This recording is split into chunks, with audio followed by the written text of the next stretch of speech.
Eric, you have been really one of the only, basically the only real legit, I want to say, threat to WWE with WCW in your days, right? What do you think of the products AEW or any other wrestling product can come and really actually be real competition for WWE? You know, if you talk about real competition, you have to define what that competition is. If you're talking about competition in terms of revenues, good luck with that. You know, WWE is such a head start. They're so far out in front of any new emerging company that it would take a generation to really catch up to the revenue footprint.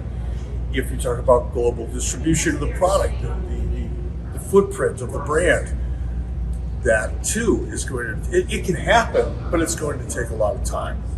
The truth is, you know, I got competitive with WWE when it was WWF, and although they were clearly way out in front of WCW at the time, they weren't so big that they were not vulnerable.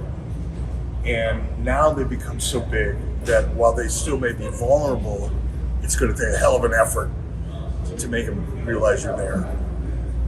Thank you. So I have a question. So right now in the era that we live right now with wrestling, there's a lot of talk about sports entertainment and pro wrestling. So how would you be able to define that? What's the balance that you think that wrestling should have right now? I'll tell you what my balance is. If I'm doing an interview for WWE on any one of their networks or something that's associated with them, it's sports entertainment, out of respect. But in my normal course of conversation, it's professional wrestling, because that's what I grew up with. I've never felt the need to try to change the name of it for any reason. So personal conversations on 83 Weeks, my podcast, it's always professional wrestling, unless I'm talking about WWE, and then out of respect in sports entertainment. So do you see yourself doing anything anytime soon with either WWE or AEW where you will be full time? No. No. Number one, look, I'm a realist. As much as I enjoy performing and getting out there in front of the camera, and I'm always grateful to put my toe in the water and make an appearance, that ship has sailed, brother. You know, that's in my rearview mirror. I'm grateful for it, and I'm happy to get up every morning and look at my rearview mirror and think about the things that I've been able to do. But I'm fortunate to not feel so connected to it that I have to have that back in my life. I'm really happy doing what I'm doing. How about backstage writing backstage storylines? Because actually, you know, it sounds fun, and it is fun, because the creative process is a blast when it's a healthy one. But that's two full-time jobs, because you're not only working while you're working, but you're thinking while you're not working, and you're imagining, and it's hard to turn that switch off if you're really good at it and you're really passionate about it. So it's not like you go to work at 9 o'clock in the morning and come home at 6 o'clock at night. Forget about it. I've done my best work at 3 o'clock in the morning in my sleep, and I wake up with an idea. And as cool as that sounds, it's fatiguing as hell. So I'm good right where I'm at, brother. Saludos seguros de Lucha Libre. Aquí estoy con una preguntita o dos que le voy a hacer al caballero Eric Bischoff, y vamos a hablar rápidamente. Eric, thank you so much for taking a little bit of your time, because I know you're super busy today. Thank you for the answers that you gave me on the question that we're having right now in the press conference. But I have a quick question, and I know sometimes it seems like you have a little bit of a heat with Bret the Hitman Hart. I interviewed Bret Hart yesterday, but we didn't go too much into the WCW things. But if you would be able to go back to 1997 and restart and do all over again the way you brought in Bret Hart to WCW, because a lot of people have said that, man, if they would have probably gotten the hottest wrestler at the moment after the Montreal Screwjob, if Bischoff would have learned how to be able to manage that better, it would have been a lot better for WCW. What do you think about that? I think it's an honest criticism. You know, it's really easy to have 20/20 vision in hindsight. 20 years later, 20 years later, you can look back and solve a lot of problems. You know, I could probably be the head coach of an NFL football team the day after the Super Bowl. You know, it's easy to win a game after the fact, but it's a fair observation. You know, the Bret Hart in WCW was not successful. A lot of that, some of that, is my fault.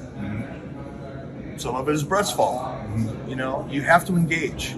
Yet when you're playing at that level, you have to come to the table with your own ideas and your own vision and sell it.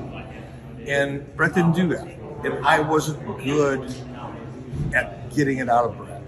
I didn't successfully find a way to include Bret in the process successfully that enabled us to really collaborate and find the right way. So I'll take the majority of the responsibility, but some of it is on Bret too. You're a performer, you don't just show up at that level.